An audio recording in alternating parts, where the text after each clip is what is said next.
O homem que já sonhou em fechar o STF agora carrega uma tornozeleira na perna e outra invisível na história.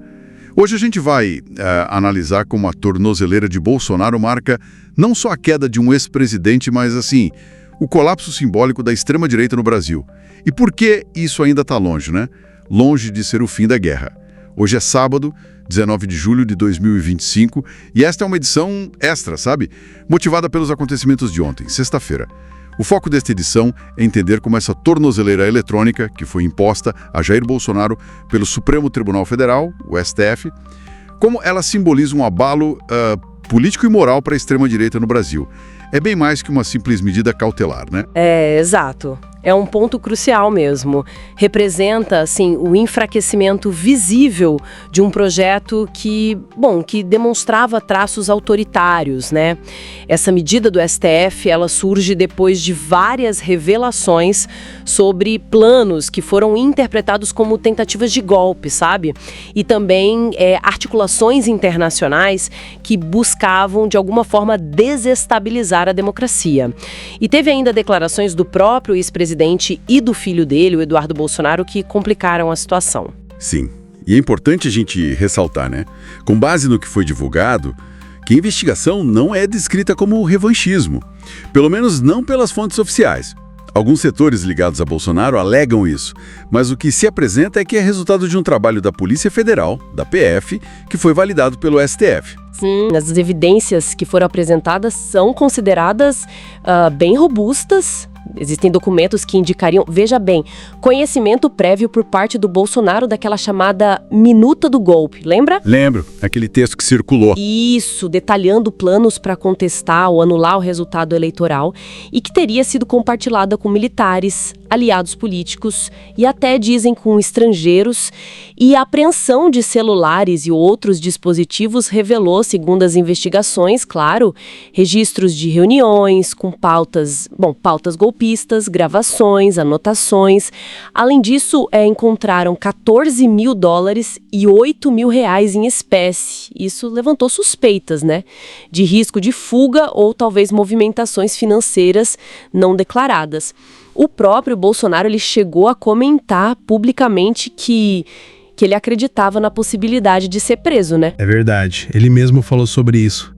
E o papel do Eduardo Bolsonaro nisso tudo? Como ele se encaixa nesse cenário que as investigações descrevem? Olha, as investigações apontam ele como um articulador-chave, sabe? Principalmente na aproximação com a ala ligada ao Trump, lá nos Estados Unidos.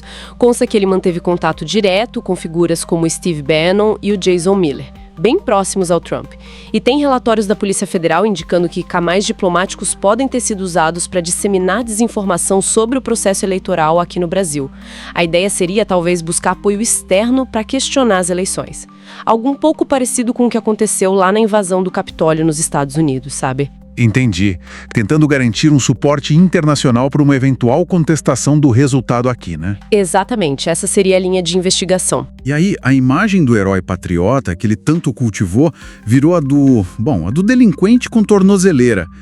Isso tem um peso simbólico enorme, né? Muita gente que antes ainda dizia, eu não apoio tudo, mas agora parece preferir o silêncio.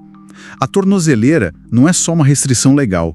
Ela ataca bem na imagem de força, de insubmissão que ele criou. Exatamente. É um golpe direto nessa imagem. E o impacto ele vai além disso, sabe?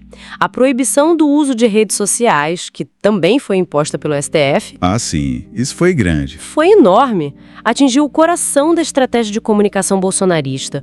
O engajamento digital deles caiu assim drasticamente. E isso, segundo analistas, claro, desorientou os seguidores e parece ter dificultado bastante a arrecadação de fundos que mantinham a mobilização, né?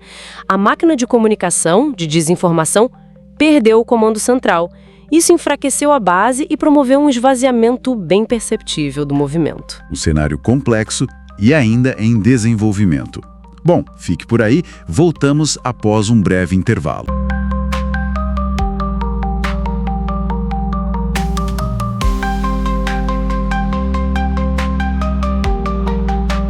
Bem-vindos de volta. Nessa parte da nossa edição, a gente vai aprofundar um pouco mais as consequências, né, políticas, simbólicas da tornozeleira eletrônica do Jair Bolsonaro, Vamos olhar o material que a gente recebeu sobre isso. Precisamente. As fontes que a gente consultou detalham bastante a reação das instituições, né? E também essa perda de apoio que o Bolsonaro parece enfrentar, tanto popular quanto econômico. E tem um impacto internacional, claro, incluindo aquela questão das tarifas do Donald Trump. E, por fim, uma certa desorientação que parece ter tomado conta da extrema-direita aqui no Brasil, sem ele tão ativo. Certo. Então vai ser uma edição com um olhar mais interpretativo mesmo, sobre o que está acontecendo. A ideia é entender o significado dessa conjuntura toda, né? Com base nas informações que a gente tem. Bom, vamos começar pela resposta institucional e esse isolamento que você mencionou. O STF, o Supremo, com o ministro Alexandre de Moraes relatando, preferiu medidas cautelares, tipo a tornozeleira, em vez da prisão preventiva direto. Como é que as fontes indicam que isso foi lido? Olha, muitos juristas e até setores políticos mais ao centro, segundo os relatos, viram isso como uma estratégia acertada, sabe? Para garantir o devido processo legal, mas sem abrir mão da firmeza. Entendi. Cautelares são aquelas restrições para evitar que ele atrapalhe a investigação, né? Diferente de prender antes de julgar. Exato. É monitoramento, limite para onde pode ir, essas coisas. Contudo, a avaliação que predomina nas fontes é que a prisão pode sim ser decretada se ele descumprir alguma condição ou tentar obstruir a justiça. A porta não está fechada para isso. E o círculo de apoio em volta dele, os materiais que a gente analisou, sugerem um esvaziamento bem nítido, é isso? Sim, o isolamento parece claro. Parlamentares que antes eram muito próximos, agora se distanciam publicamente. O próprio PL, o partido dele, tenta, assim, minimizar o desgaste, né? Mantendo o Eduardo Bolsonaro licenciado. Algumas análises apontam isso. Faz sentido. E tem relatos de fissuras até na base evangélica. Parece que alguns líderes religiosos ficaram com receio dessa associação com um político investigado por coisas tão graves. E o dinheiro, o apoio financeiro? Esse também. Setores do agronegócio, grandes empresários, parece que também recuaram, sabe? Pelo risco de ter o nome ligado a práticas que estão sob investigação criminal. Ninguém quer essa mancha, né? Claro, e essa situação toda extrapolou, né? Não ficou só aqui no Brasil. As fontes destacam bastante a reação do Trump, anunciando tarifas sobre produtos brasileiros. Qual é o contexto disso aí? Exato. Foi um anúncio de tarifa de 50% que muitos analistas citados nas fontes interpretaram como tipo uma retaliação velada às decisões do STF aqui. E, claro, um gesto de apoio a Bolsonaro. Mostra bem o alinhamento ideológico, né? Com certeza. E como essas tensões políticas internas acabam tendo repercussão lá fora? Há menções, inclusive, sobre um possível papel do Eduardo Bolsonaro em articular essa pressão vinda dos Estados Unidos. Isso leva a gente a olhar para a situação da extrema-direita aqui dentro. Com o Bolsonaro menos ativo publicamente, o que as fontes descrevem sobre a dinâmica desse grupo? Como eles estão se virando? Olha, o que emerge dos relatos é um vácuo de liderança, sabe? E uma certa desorientação geral. Nenhum nome parece ter conseguido ainda ocupar o espaço simbólico que ele tinha. Mesmo figuras como o Tarcísio? Pois é. Figuras como o Tarcísio de Freitas são mencionadas como tentando uma via, digamos, mais institucional, mas aí enfrentam resistência da ala mais radical lá dentro. E outros nomes? Zema. Governadores como Zema são citados, sim, mas sempre com dúvidas sobre o alcance nacional dele. Outros, tipo Carla Zambelli ou Nicolas Ferreira, parecem mais restritos às bolhas das redes sociais, pelo que as fontes indicam. Então o resultado é fragmentação. É o que descrevem. Um movimento fragmentado, meio perdido entre teorias conspiratórias de um lado e um certo pragmatismo eleitoral do outro. Isso gera briga interna, claro. E nesse cenário todo, o papel do STF fica ainda mais central, né? Agindo quase como um freio de arrumação forçado, pelo que as fontes indicam. Sem dúvida. O STF se posicionou, segundo diversas análises que a gente viu, como um guardião da ordem democrática mesmo. Essas medidas progressivas contra o Bolsonaro lembra recolher passaporte, bloquear redes sociais e agora a tornozeleira. Sim. Isso tudo sugere uma estratégia calculada de contenção. O objetivo seria neutralizar os riscos de ruptura sem causar uma convulsão social muito grande.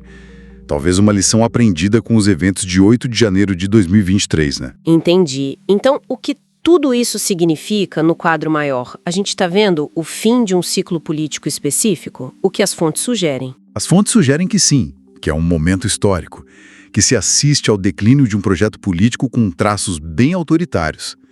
E essa aparente derrota não é atribuída a um partido só, mas a uma convergência de forças, né? Instituições, imprensa, judiciário, setores da sociedade civil que resistiram. E o que vem depois? Abre-se, segundo essa visão, a possibilidade de reconstruir a democracia com base em outros valores: ciência, diversidade, justiça social. E, claro, enfrentar os legados problemáticos deixados em áreas como cultura, meio ambiente, direitos humanos, incluindo aí os da comunidade LGBTQI+. É um trabalho grande pela frente. A tornozeleira de Bolsonaro é o fim de uma era, mas não o fim da ameaça.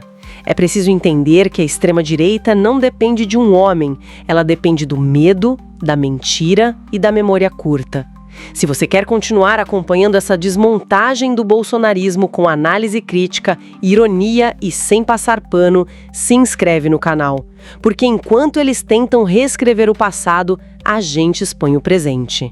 E lembramos que os links para as fontes que serviram de base para a criação desta edição e também o acesso a outros artigos estão na descrição do episódio. Muito obrigada pela companhia. Lembre-se que o podcast vai ao ar de segunda a sexta, às 7, 12 e 17 e aos sábados, ao meio-dia. Até a próxima!